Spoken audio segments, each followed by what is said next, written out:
Ahmad has started to find form for Manchester United in pre-season, and if he keeps things up, then he could genuinely transform Erik ten Hag's attack. I want to explain, so let's discuss.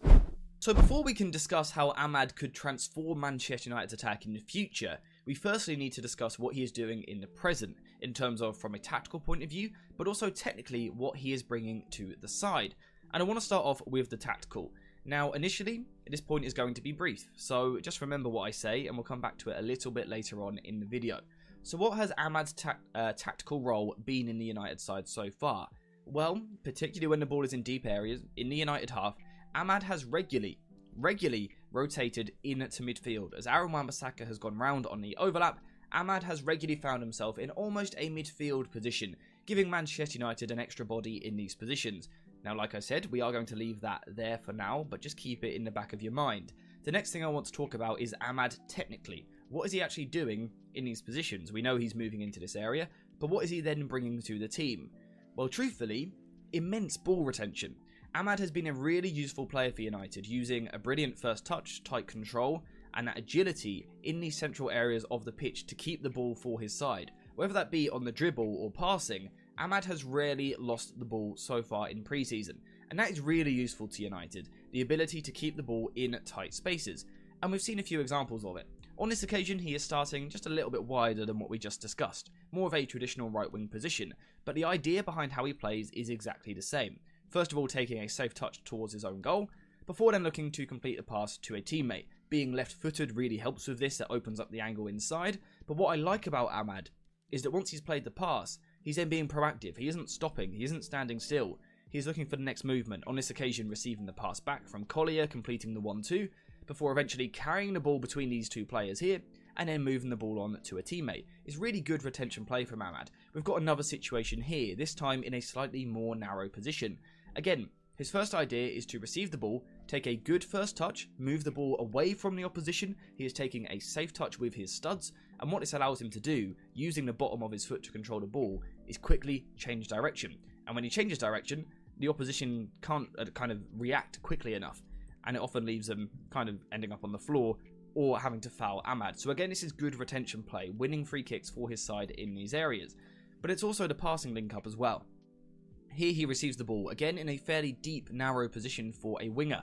He's going to take the first touch and then play the ball backwards to Casemiro, but once again, he is always on the move. You can see him scanning for that next movement here as the ball goes forward. He's then going to make the movement inside into midfield. The ball's going to go to Sancho, then eventually back to Ahmad, who is going to take a safe touch, change direction, move the ball wide, and once again, keep the ball for his side. This is really what Ahmad has been doing so far in pre-season, providing a kind of a spot in midfield where you know you're going to keep the ball, and that's invaluable. Now, Ahmad keeping the ball for his side is a useful thing. We do want that from a winger, we do want ball retention, but actually at the end of the day, your job is to be creative. It is to provide a threat in the final third, and Ahmad has been doing that as well, whether that be in centralised positions in the final third of the pitch or out wide, and that's what I really like about Ahmad's work so far in pre-season. He has shown the ability to be a two-way winger.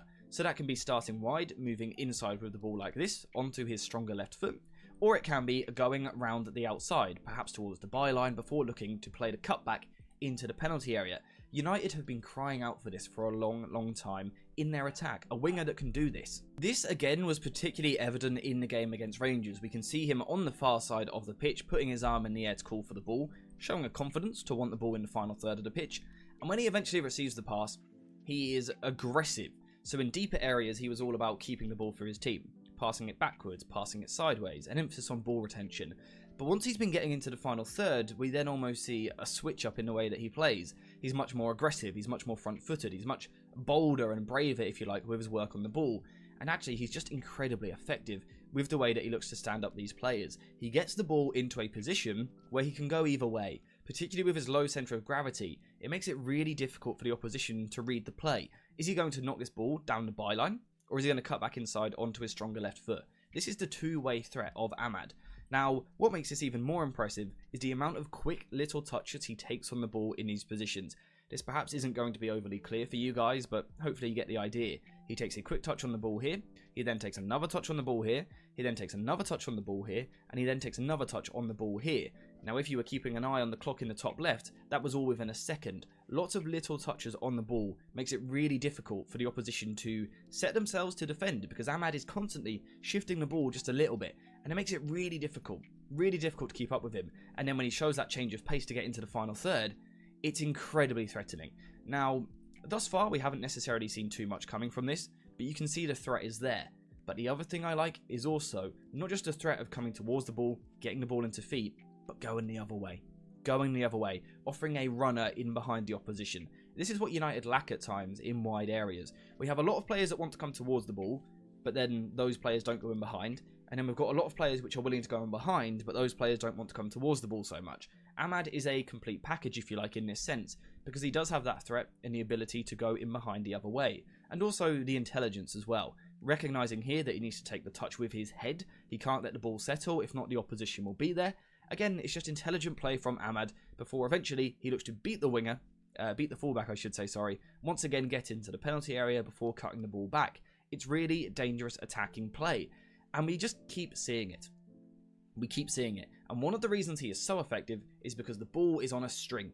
It is attached to his feet, and the way that he does this is by regularly positioning the ball in between his 2 feet. You can see the ball here is in line with the middle of his body. It's not heavily to the right or heavily to the left. It's right in the middle. And this makes it very difficult, once again, to predict what he's going to do. We can see the ball again here. It's always within the centre of his body. He isn't letting the ball go either way, because that makes him predictable. He's keeping it tight. He's keeping it close. Again, lots of touches. And then eventually he shifts the ball with the outside of his left foot, which he can do because the ball was centralised. He can shift either way.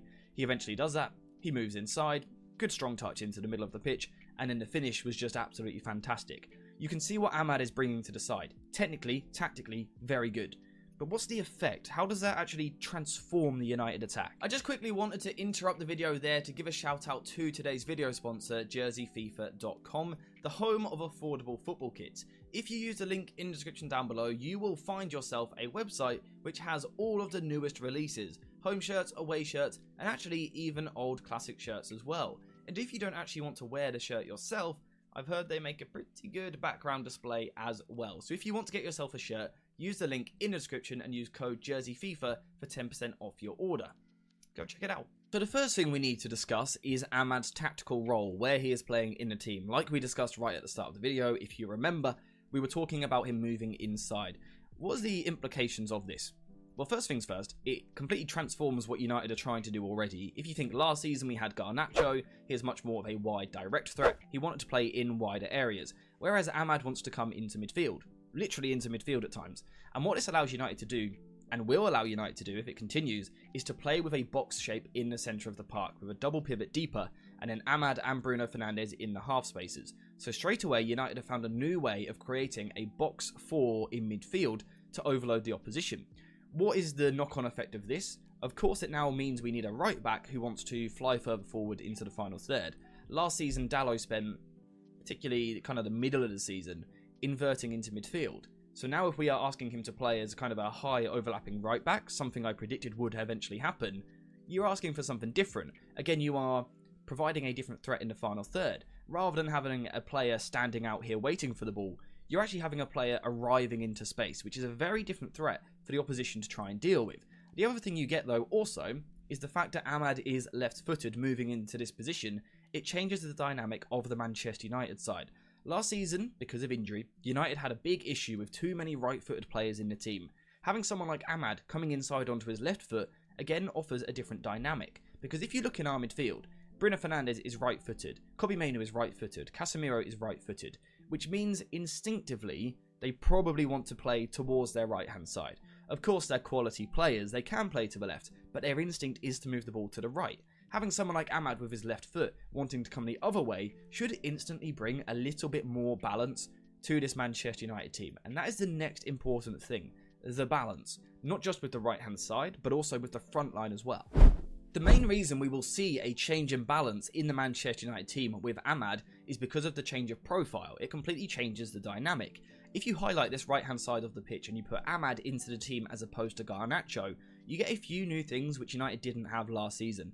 The first thing you get is real technical security on the ball. With Garnacho in the final third on the right-hand side last season, he was very dangerous. but he doesn't offer ball retention and technical security, particularly under pressure. That's not a criticism, it's simply not that type of player. Amad does bring that. He brings brilliant ball control, the ability to take the ball in tight spaces. This should instantly improve the ball retention from Manchester United down the right hand side. This is something that United have struggled with. This will be an instant upgrade. The other thing which Amad will bring to this kind of centralised position on the right hand side is ball carrying ability. Again, United haven't had it that much. Apart from when Kobbie Mainoo has played on the right hand side of midfield, we haven't seen a player in the right half space who really wants to dribble. Bruno Fernandes has played there at times, but isn't really a dribbler and a ball carrier. Amad is. So again, it offers something different to the right hand side of the pitch. And then the final thing is actual pure creative output in the final third. If again you go back to United's right hand side from last season, we're talking about Dalot, perhaps Casemiro at times, Kobbie Mainoo, but also Alejandro Garnacho. None of them are pure creative players. They all have creative moments, of course they do, but they are not purely creative players. Amad is. So that is something that he will bring to the right hand side of the team. But there is also the balance shift as well, with not just the right side, but actually now the front line as well. So if we move Dalot a little bit deeper, and actually break this down to simply Marcus Rashford, Rasmus Højlund and Amad, of course it could be Garnacho on the left as well. But again, we are instantly getting a different dynamic. Last season with Rashford, Højlund and Garnacho, we had 3 players who were shoot-first players. Players that want to get into the penalty area and get a shot off at goal. As we've seen already with Amad, he changes that. He is a creative player first, so his first instinct isn't to fire shots off at goal, it's to try and create a chance for his striker, or for his runner on the other side, and that could create a really nice dynamic. Amad being the creative one, the other 2 being the goal scorers. So that's a good start for United. The other thing we get here though, is the ability to operate in tight spaces. Again, Rashford, Højlund, Garnacho don't specialise in this area. Amad does, so again we are instantly changing the dynamic of this Manchester United attack, because it's a completely different profile to what we've seen last season. It offers us something different, particularly against low blocks. When teams sit really deep, lots of men behind the ball, and you've got to try and break them down. This doesn't suit our current profile of attackers. Rashford wants space to attack, Højlund does, and again Garnacho. Those 3 want spaces to attack. They're not so great in these refined, these tight positions. Amad is. Again, he just completely changes the way that we can approach these games. He gives us an extra weapon against a low block. And as we said earlier, the fact that we now have someone on the right hand side arriving into space rather than starting there also causes a massive problem for the opposition to try and deal with. There is also the change though of the dynamic with Højlund. If the ball is actually further up our end, let's say the opposition have squeezed a little bit higher, Højlund and Rashford could really benefit from someone like Amad. First of all, it's the fact that he wants to come inside onto his left. Could we see through balls into these areas for Højlund and Rashford? Possibly. But also, the fact that Amad doesn't always go in behind, although he can, means that we could see a space start to open up for Højlund in this right side channel. He'd done this a lot for Atalanta and was really, really good there. At Old Trafford, we haven't seen it yet. There's a chance, I'm not going to guarantee it, but there's a chance we could start to see this open up. Because as Amad comes inside, let's say the ball is deeper, as Amad comes inside, fullbacks will follow him to an extent. This could open up a little bit of space for Højlund to attack, and then actually also some space for someone like Rashford or Garnacho to attack as well. Again, Amad's sheer presence, the new profile in the team, will change the way that United attack, and that is why Amad can transform the Manchester United front line if he finds form and if he keeps form and gets selected by Ten Hag in the starting 11. That's why I'm quite excited. Of course, it's early, it's only pre-season, he has a lot of work to do, but there's something there, and it could be really good. In my opinion anyway. Let me know your opinion in the comments down below. Apart from that, we are going to finish there, so thank you guys for watching. I hope you have enjoyed it, and as always, I'll see you in the next one.